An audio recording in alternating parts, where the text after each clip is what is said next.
Welcome to the Dream Big series. My name is Nane Okuyasapama Morrison. This edition takes us to the Akwamuhene in the Akwamu state.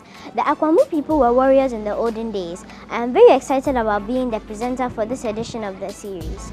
Our special guest for this edition is Odin Hukwafu Akoto III. He is the king of the Akwamu people. This beautiful hotel, the Royal Century, is hosting me for a few hours before my trip across the Volta River. Come with me. Let us go to the Akwamuhene.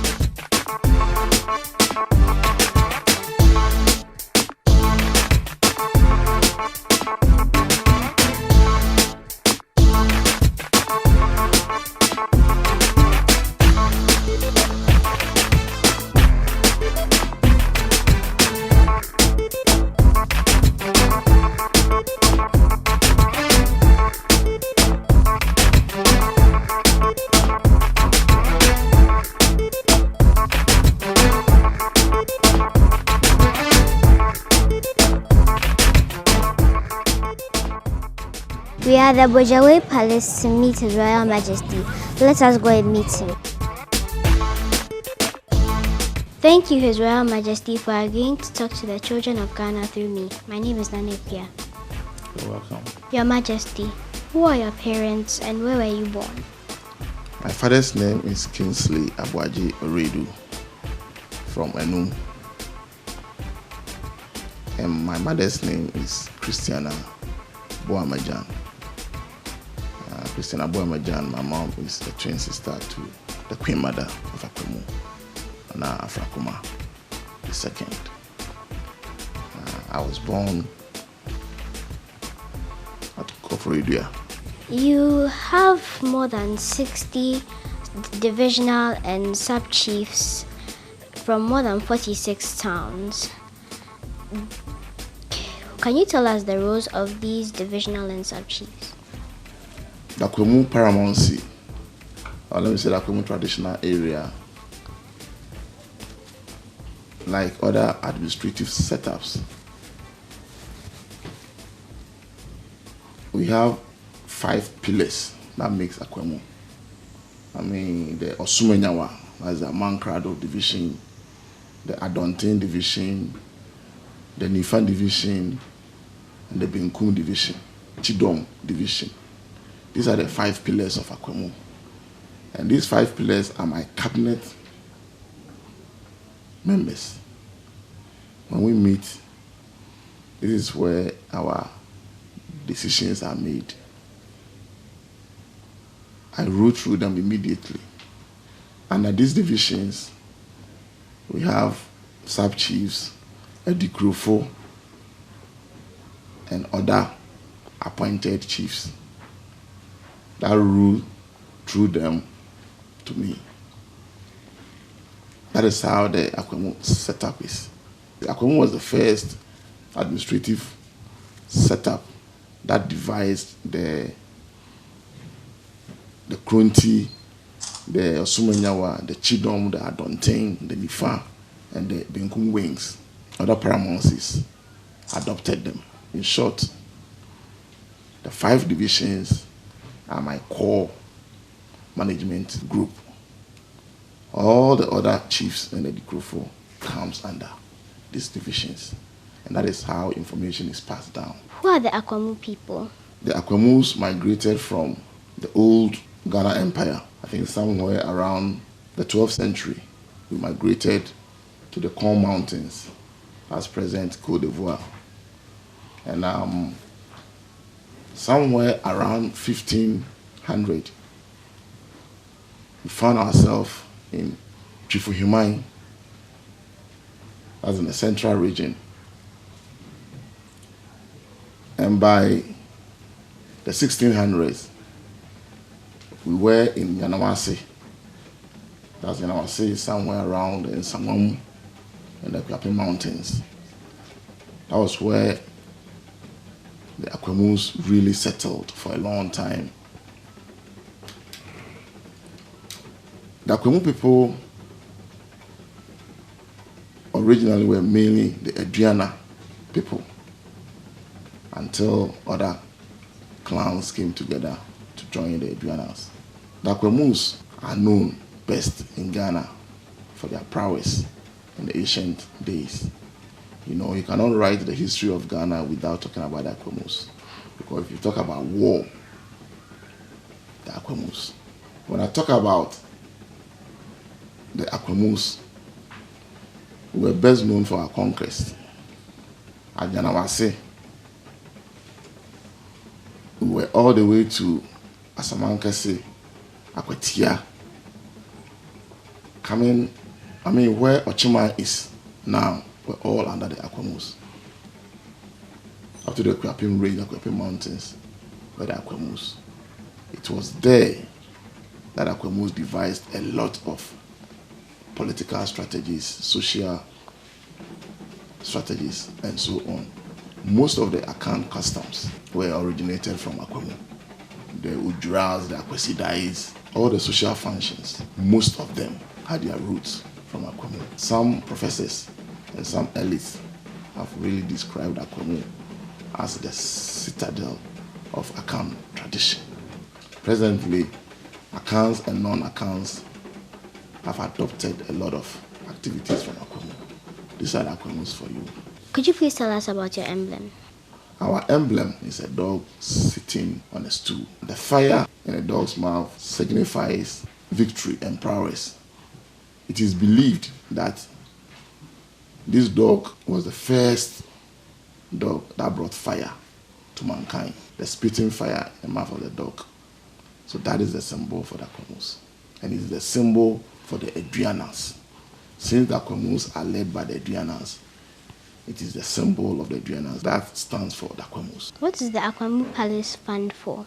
We realized a lot of tourists were coming around, and the Sugamai Akwamu, specifically, was turning into a tourist hub. So we realized a lot of people are going to come around, and they were going to pay homage to the Akwamu King. So we decided to create a palace fund to renovate the palace and to expand it so that it will be very befitting everybody outside Akwamu. What is the relationship between the Akwamu states and the Doma and Kro in the Brong-Ahafo region? The people of Doma were part of the Akwamu state. We were all living together when we were in Yanawase until King Ansasa passed on. There was a time to choose a successor for King Ansasa. And I think there was a confusion between two twin brothers. The Queen Mother was on the side of the junior twin, and some of the kingmakers too were on the side of the senior. So I think eventually the senior one won, and the Queen Mother and the junior twin decided to move out of Akwamu. So that is how the junior brother and the Queen Mother found themselves in Doma Ahingro today. So Akwamus and the Doma people are blood relations.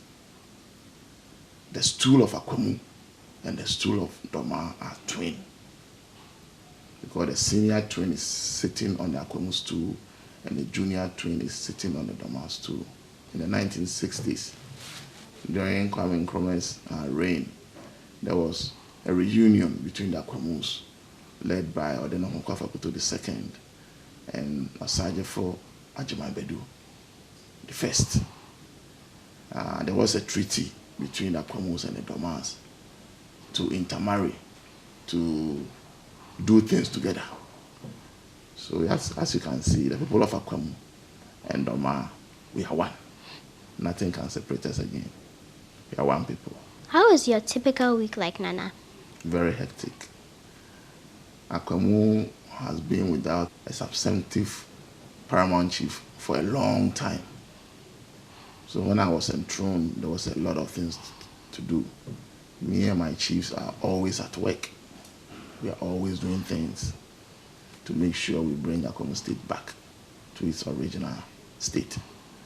So our week is full of going up and down, making sure we are solving disputes, bringing things together, formulating new ideas, having meetings upon meetings, I have no time at all because we are trying to bring Akwamu back. How do you relate to your family and friends since you ascended the throne? My family is private. I don't bring my family into running the state of affairs of Akwamu. My family is not here at the palace all the time. Friends come to visit me, my old friends. But it is different now. Now when they come to visit me, they don't relate to me as they used to know me. How do you communicate with your people in this computer age? Do you still use the gong? No, I think the gong is outmoded now. This time we have the PA systems that do announcements. We communicate through the divisional chiefs and other chiefs. And as I said, we use the PA system. And I'm very good at being on the computer, being on the net. So I do a lot of my communications through text messages, WhatsApp. I try to stay modern. I don't wait to send people to the villages to go and, make sure most of my chiefs are on, a very good phone that can receive WhatsApp messages and text messages. So I do that. That's what I do. What do you like about being a king? It is the passion that drives me, when I look at my people. Being a king this time, it is more of a responsibility than a privilege. I always tell people that Akwamu king, I don't know, maybe if we're to be sometime, we will be scared to be here. But that is Akwamu for you. This time we are in a modern world. Okay, I see kingship as more of a responsibility than a privilege. So I think about my people a lot. That's what drives me. I just want to see a better future for everybody, especially children. Nana, what pushes you? What pushes me? When I accepted to be the king of Akwamu, there were a lot of things that I looked at before accepting it. Taking decisions together with my divisional chiefs, especially the Jasi group, it's a lot of inspiration to me and that pushes me. We do things together. We want to move Akwamu forward. The way they relate to me, the respect they give to me, and the way they see me as a leader of Akwamu, gives me a lot of push to make sure I achieve something for Akwamu. How and where do you find inspiration? Akwamu has been described recently as the sleeping elephant. When an elephant is going to get up from its sleeping state, it takes a lot of energy to bring that elephant up. I'm happy Akwamu is not dead, but we are just sleeping. So that's the inspiration, trying to do things and trying to move Akwamu forward. When I come out and I see some of the policies that we are instituting, making sure every child is going to school, making sure people are living healthily. Those are my inspirations. Nana, do you have any hobbies? I love to read, especially history. And I'm not good in a lot of hobbies like swimming and all that. But having chatting with my friends is a hobby to me. I'm always on the net trying to do research. But being on the net is a very big hobby for me. So you always see me on the net. Some friends have described me as Nana with swag. I don't know. So I'm always on the net. So I'm very, very up to date on the net. If you send me a mail and I don't reply you in 2 days, then maybe the mails came too much that it skipped me. I'll definitely give you a feedback on whatever information you give me. Is it true that the Akwamu people at one point seized the key to the Christian-Borg castle at Nosu? It's true that Akwamu people seized the Christian-Borg castle, not the keys. We seized the Christian-Borg castle. We just took the keys as a trophy when we returned the Christian castle to the Danes. King Asamani was a prince at Akwamu. And the Akwamuhene, whilst he was embarking on his conquest, he knew that he was going to deal with this English, the Danes, the Dutch. So he decided to put some of his key people in the castles of these Danes and the English. Asamani was one of them who was sent to the Danes, who were then occupying the Christian Borg castle to learn the language so that he can interpret the Danish language to the king of Akwamu. Asamani was a very smart person. He did more than he was supposed to do. He became a cook. He became, all that at the castle. Once the Danes were dealing with the king of Akwamu, I think one day history tells us that Akwamus came there to do trading, to buy some arms.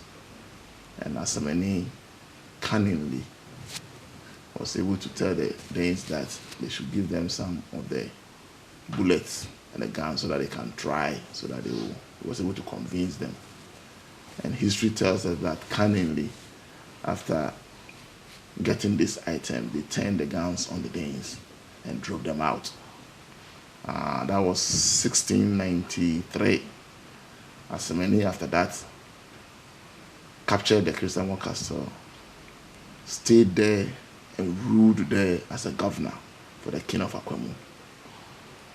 After a year, the king of Denmark renegotiated with the people of Akwamu to take back the Christian Borg castle. But Akwamuhene told them that the only thing that he will not give to them is the original keys of the Christian Borg castle. He was going to keep it as a trophy.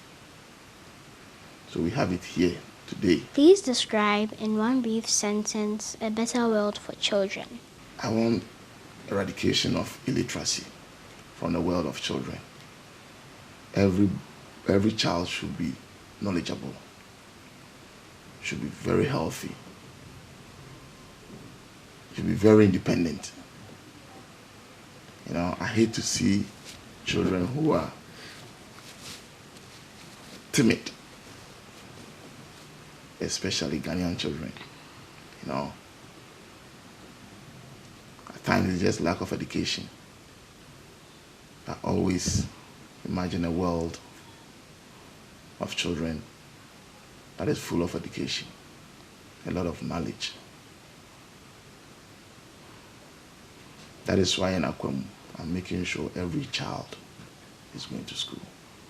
Every child, no matter what, whether rich or poor, everybody is going to school. Nana, can you please tell us a story? A child's destiny is in his or her own hands. I'm one person who have never believed that destiny is just something that is just out there. It is just, you have to work at your own destiny. There was once an old man and his grandchild, I think the child was 5 years old. They were taking a stroll, walking around. Old men like to take a stroll with their grandchildren. When they got to a place, this old man just threw out his hand to catch a butterfly in his hands and asked the child out, "Child, is the butterfly dead or alive?" And the child just stood quietly and looked at the granddaddy for about a minute and said to the granddaddy that the fate of this butterfly is in your hands. Because the child realized that when he says the butterfly is dead, the grandfather was going to leave the butterfly. When it says the butterfly is alive, he was going to squeeze his hands to kill the butterfly. So you see, the granddaddy didn't know what to do, but just to tell the grandchild that you are a smart kid. Your fate is always in your hands. You have to work at it. That's what I have for you. Okay. Thank you, Adunu Kwafu Akutu III, for agreeing to talk to us about yourself and how you rule your state. And on behalf of the children of Ghana and the staff of the Dream Big series, happy birthday. Thank you. Thank you. God bless you. We hope you've enjoyed the conversation with His Royal Majesty, the Paramount Chief of Akwamu. Remember to make a date with us same time next week. Let us remember to dream big. Bye.